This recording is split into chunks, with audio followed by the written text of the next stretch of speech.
लिए नहीं बना था हमारा प्यारा वतन पाकिस्तान। डियर दर्शकों नमस्कार, कृपया वीडियो को लाइक और सब्सक्राइब करें। धन्यवाद। जगन्नाथ प्रेमानंद, ये क्या हुआ? पेशावर मारी पेट्रोलियम ने खैबर पख्तूनख्वा के इलाके शिमाली वजीरिस्तान में गैस के जखायर दरियाफ्त कर लिए। कंपनी के एलामिया के मुताबिक गैस वजीरिस्तान में शेवा 2 कुएं की खुदाई के दौरान दरियाफ्त हुई। कुएं की 4577 मीटर तक खुदाई की गई। शेवा 2 कुएं से यौमिया 0.607 मिलियन क्यूबिक फुट गैस हासिल होगी, जिससे मुल्क की गैस जखायर में बेहतरी आएगी। कुएं की खुदाई 2 जून 2023 को शुरू की गई थी। मकामी गैस ज़खायर के शोबे से अच्छी खबर सामने आई है। माड़ी पेट्रोलियम ने शुमाली वजीरिस्तान से गैस दरियाफ्त कर ली। मुकामी गैस ज़खायर के शोबे से अच्छी खबर, मारी पेट्रोलियम ने शुमाली वजीरिस्तान में गैस दरियाफ्त कर ली है। शिवा 2 कुएं से 0.607 मिलियन क्यूबिक फिट यौमिया गैस हासिल होगी। कुएं में खुदाई 2 जून 2023 को शुरू हो गई थी। पाकिस्तान की मईशत के लिए अच्छी खबरें आने का सिलसिला जारी है और ऐसा महसूस हो रहा है कि अब कुदरत भी हम पर मेहरबान होने खाएंगे। पाकिस्तान को बड़े गैस बहरान का सामना है और ऐसे में मकामी ज़खायर से गैस की दरियाफ्त की खबर आई है सामने। शेवा 2 कुएं से 0.607 मिलियन क्यूबिक फीट योमिया गैस हासिल होगी। एलामिया मारी पेट्रोलियम के मुताबिक गैस वजीरिस्तान में शेवा 2 कुएं की खुदाई के दौरान दरियाफ्त हुई है।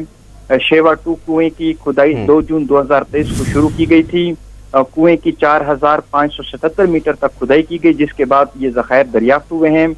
मारी पेट्रोलियम का कहना है कि नई दरियाफ्त से जो मुल्क की गैस ज़खायर है उसमें बेहतरी आएगी। मुल्क के लिए भी और गैस सार्फिन के लिए भी ये अच्छी खबर सामने आई है कि मुल्क से गैस ज़खायर जो है वो दरियाफ्त हुए हैं। मारी पेट्रोलियम को शुमाली वजीरिस्तान से गैस ज़खायर दरियाफ्त हुए। गैस जो ज़खायर हैं इनका वागड़ से शिवा 2 कुएं की खुदाई के दौरान जो है ये दरियाफ्त हुए हैं। कुएं से तकरीबन 6 लाख और 7,000 क्यूबिक फीट योमिया गैस हासिल होगी।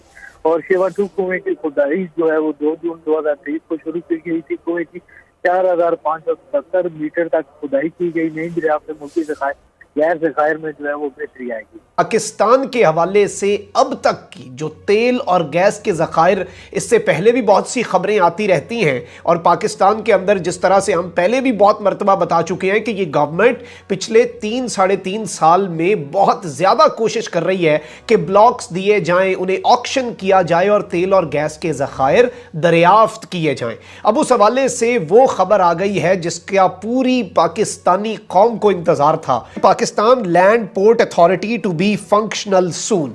पाकिस्तान की जो लैंड पोर्ट अथॉरिटी है, यानी कि एक तो आपकी जो समुद्री बंदरगाहें होती हैं और उधर पोर्ट्स बनते हैं, तो वो होता है, एक आपके ड्राई पोर्ट्स भी होते हैं, लैंड पोर्ट्स, और स्पेशली बॉर्डर्स के ऊपर ये अथॉरिटी एक नया और जदीद बहुत ज्यादा टेक्नोलॉजिकली एडवांस्ड सिस्टम है, इसके जरिए वो लगाया जा रहा है पाकिस्तान के बॉर्डर्स पर, जिस पर तमाम तर चीजें डिजिटाइज हो जाएंगी। तो सारे मुल्क ऑलरेडी ये कह चुके हैं कि हमने गवादर को इस्तेमाल करना है, हम लैंड लॉक्ड कंट्रीज हैं, तो उनका जो सारा माल, हर चीज इधर उनकी हो जाएगी। जब वो पीछे से सारा सफर तय करके आएंगे तो पाकिस्तान की सरहदों पर ही, बॉर्डर्स के ऊपर ही उनकी सारी मैनेजमेंट हो जाएगी और उसके बाद मामलात जो है फिर वो आगे ट्रांसपोर्ट होकर गवादर और फिर जहां कहीं जाना हुआ, और इससे जाहिर बात है पाकिस्तान की मईशत को बहुत ज्यादा फायदा होने वाला है। पाकिस्तान से बरास्ता ईरान और फिर Istanbul ITI Islamabad Tehran Istanbul train जो है वो पहली मरतबा 10 साल के बाद कार्गो ट्रेन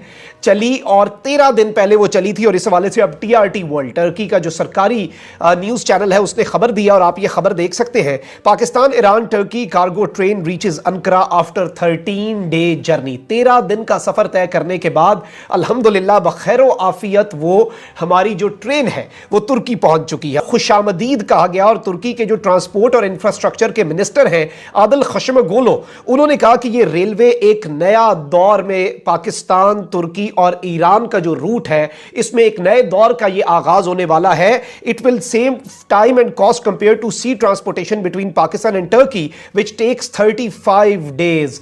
35 दिन में जो सामान जाता था अब वो 13 दिन में पहुंचा है। 35 दिन का खर्चा, 13 दिन का खर्चा, इसमें जमीन आसमान का फर्क है। टाइम सेव होना ये एक बहुत बड़ी बात है, कॉस्ट तो इसमें बच रही है। Freight train service from Azakhel to Istanbul begins. एक और ट्रेन भी अज़ाखेल से इस्तांबुल के लिए रवाना की गई है और ये भी पाकिस्तान और ईरान और तुर्की का ही रूट इस्तेमाल करेगी। और ये पिछली ट्रेन जो है वो तो 13 दिन में गई, ये तकरीबन 8 एक दिन पहले रवाना की गई है, तो इंशाल्लाह 5 एक दिन के बाद ये भी पहुंच जाएगी। यानी अब सिलसिला जो है वो चल पड़ा है। पाकिस्तान का पिंक सॉल्ट लेकर गई है, दीगर जो इंपॉर्टेंट चीजें हैं वो ये ट्रेन लेकर गई हैं, और ये अज़ा खेल वाली ट्रेन जो है ये अफगानिस्तान का भी प्रोडक्ट्स जो है उन्हें भी लेकर जा रही है। Oil and gas development company limited has discovered huge gas and oil reserves in Wali exploration block near Lakki Marwat in Khyber Pakhtunkhwa.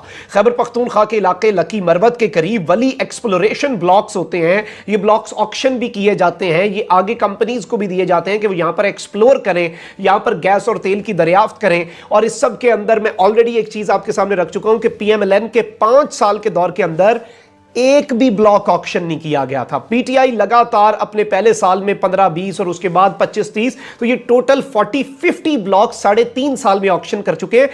95 million barrels of oil का जो ऑलरेडी नाशपा का ब्लॉक है, इस डिस्कवरी का कहा जा रहा है ये उसे भी बीट करेगी और ये उससे भी बड़ी डिस्कवरी है। और इस सब के अंदर जो OGDCL के अंदर बहुत इंपॉर्टेंट सोर्सेज हैं वो इस बात को कंफर्म कर रहे हैं कि वली 1 एक्सप्लोरेटरी वेल जो है, जो कुआं है, उसके अंदर से ये सब कुछ दरियाफ्त हुआ है। There are 3 formations in the well which are known as Kawagarh, Hangu and Lockhart. और इस सब के अंदर 36 MMCFD ऑफ गैस जो है वो बनेगी और 2950 बैरल्स तेल जो है वो फी दिन इसमें से निकलेगा। ये बहुत बड़ी तादाद है नाज़रीन किराम, और रोजाना अरबों का गैस और तेल जो है उस सब के अंदर ये चीजें सामने आ रही हैं। This is one of the biggest discovery. अल्हम्दुलिल्लाह सुम्मा अल्हम्दुलिल्लाह, अल्लाह ताला का जितना शुक्र अदा किया जाए इस पर कम है। और यही चीजें जो आपको खुद कफील बनाती हैं।